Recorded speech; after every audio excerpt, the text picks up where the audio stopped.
Hello folks, here at OS and VTXReviews.com. You're watching our video review of the Sony HMZ-T2. This is a head-mounted display system for you to view a immersive video experience at home if you are limited in space, or for example, if you want to play a few games on the go. This is a really good option to consider. Now, there are a lot of different defects that come associated with the Sony HMZ-T2. One is the price. Priced at over $800, it's quite expensive and it's not very mainstream. The second one is the weight. Even though the T2 is technically a lot lighter than the previous generation T1, it still is quite uncomfortable to wear over the head. I know that the T3 or the next generation model is even lighter, but still it's not a entirely immersive experience because you have a weight hanging over your head that becomes quite nauseating over time. Overall, the experience in terms of the video content is quite good. 720p HD resolution is still pretty decent, especially because you have a 750-inch television screen being simulated in front of your eyes, so it does feel like a movie theater experience. As far as the image quality and the sound quality, I have nothing to really fault there. The only thing comes with kind of the practicality of the weight and the fact that you have a million gazillion wires to worry about, and that really limits the fact that it really isn't portable. So if you want to watch videos in a car or on a plane, this is clearly not going to be the device for you. The device has come a long way in terms of from its early days, and especially compared with other cheaper and lower end head-mounted displays like the MyView for the iPhone and iPod series, it is a lot better. Those devices were priced at $300. They had a 30-inch simulated television screen at an HVGA resolution, and the result was more than mediocre. It was blurry, it was out of focus, it wasn't comfortable, and it was horrendous in terms of battery life and the such. But Sony has really crafted something that offers very good audio quality, very strong image quality, and in terms of 3D technology, this is the best 3D experience we have ever tested, period. It's better than any 3D televisions that we've tested, which is understandable because we have two different separate OLED displays inside of this thing instead of just one, which means that the 3D technology really comes across more apparently than again on a traditional television set. And this makes the device really ideal for watching 3D films, for gaming in 3D, for doing some quick access on a PlayStation, and the such.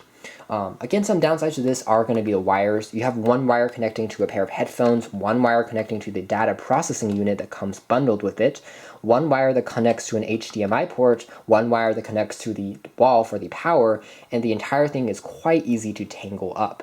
In fact, when I tried to take the entire thing without unplugging the wires to a friend, it was literally a sea of wires being moved up and down, and it was very difficult to keep untangled and very difficult to kind of move around easily. So this is one area I would love to see Sony improve on. As far as the performance of the unit, it's actually, again, the weight definitely drowns on you over time, but the device doesn't really overheat. It feels pretty cool over time, which is definitely good.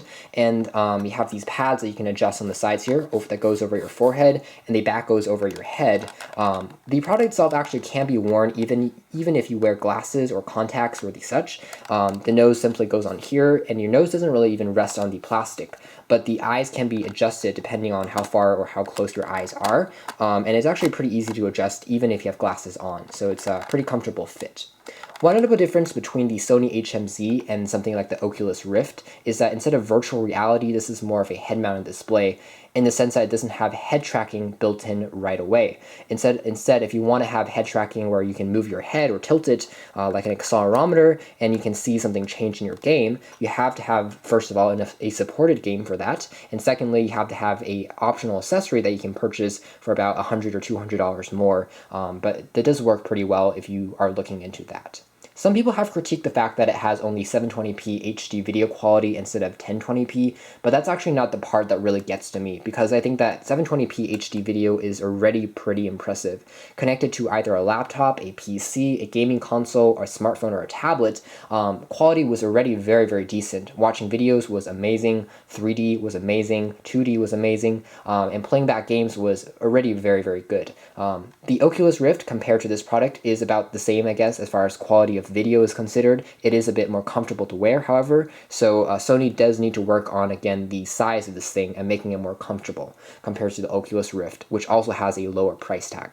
So taking a closer look at the design and ergonomics, I have to say that the construction quality is one of the downsides of this thing.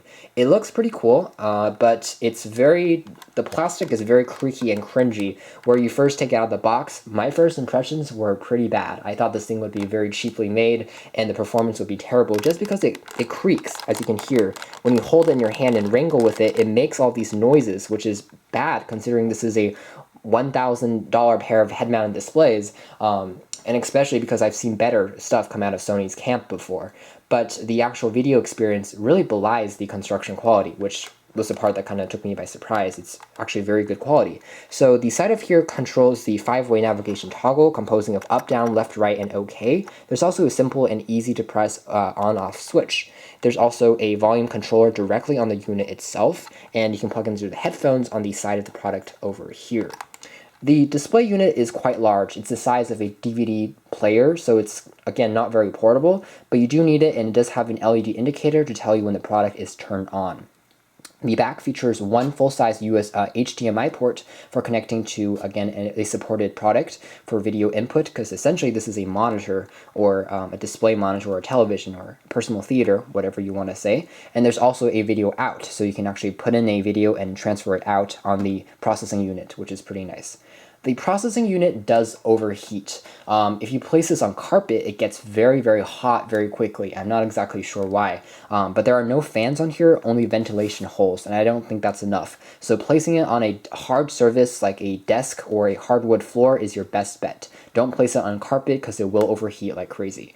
Something also to note is that the wire attaching to the HMZ series head-mounted display and to the actual processing unit is a little bit weak. Sometimes we found a little bit of flickering to appear, not that much, but you just have to adjust the wire by kind of twisting it inwards. It's like a loose headphone wire. You have to kind of press it in for the device to work exactly. Again, it kind of talks about the hardware and Sony not being the best because, again, the plastic's a little bit cringy. I could definitely see Sony upping their game in terms of the materials being used. So overall, it's just the hardware, really. It's just the actual experience really works as advertised. The picture quality is amazing, sound quality is amazing, but they do need to work on the design. They really need to work on the materials, the weight, making it portable, making it not so much wires, and just making the price more practical. But again, there are a lot of different sources that you can use this with as far as stereo 3D experience is considered. On YouTube, for example, all you need to do is search 3D side-by-side video, and then you can actually view all the 3D content online, which there is quite a lot to see. And it also supports, of course, 3D Blu-rays, also from 3D television sets, 3D channels. Anything with either side-by-side or top and bottom will work just fine. Again, there's zero crosstalk, so it means that the entire experience is very comfortable. It's just like watching a 2D experience, except everything really pops out. The actual depths of the video are also quite good. The blacks and the colors are vivid, they're saturated, and as you might expect from OLED screens, the experience is quite stupendous. 2D experience is equally as good, either in widescreen mode or in full screen mode. I really can't see a difference in those. And the volume is very acceptable as well with the built-in volume knob. It's easy to control. And it's pretty easy to master these controls after you put this thing over your head and start playing around with it. So it's easy to remember where the buttons are, which I do like. Sony has also built into something on here called the 24p True Cinema mode. Essentially, it plays back your videos and your movies like the original director wanted it to be, or like in a movie theater. And the experience can be turned on very easily on these settings. Speaking of, the settings on here is just like on any settings you might find on a TV set. You can toggle through turning the 3D modes on and off, turning the stereo sound on and off, turning the 24p cinema mode on and off, and those things are very nicely organized, and they're located to the right of the viewer, so it's easy to see as well. And you can max out of those and exit those as you wish. Overall, the experience, again, is very good. Depths are very deep, and colors, again, do pop. Overall, again, the Sony HMZ-T2 series head-mounted display is arguably one of the best pure head-mounted displays you can find on the market. Considering the Oculus Rift has not been fully released yet, at the moment, out of the released head-mounted displays, this is the best one that you can possibly buy. Video quality wise, it is one of the best, and it is one of the largest. So it really feels like, again, watching in your own private movie theater. So again, if you do live in Shanghai, you live in again, New York, you live in a tiny little apartment where you just don't have room to get a large television set to entertain yourself, this is one of the best experiences you can get because you can get a full television set in very, very little space. Downsides, again, just the price, just the fact that Sony can't really figure out a way to make the construction quality better, but if those faults can be worked on, I do think that they have a winning series in their hands. So thanks for watching this video review. If you want to learn more about the Sony HMZ-T2, be sure to check out our written review on our website at osmvtxreviews.com. It's actually where we're going to try to post some images, but it's such a pain to actually try and fit this over the camera and see what's going on because it's just nearly impossible.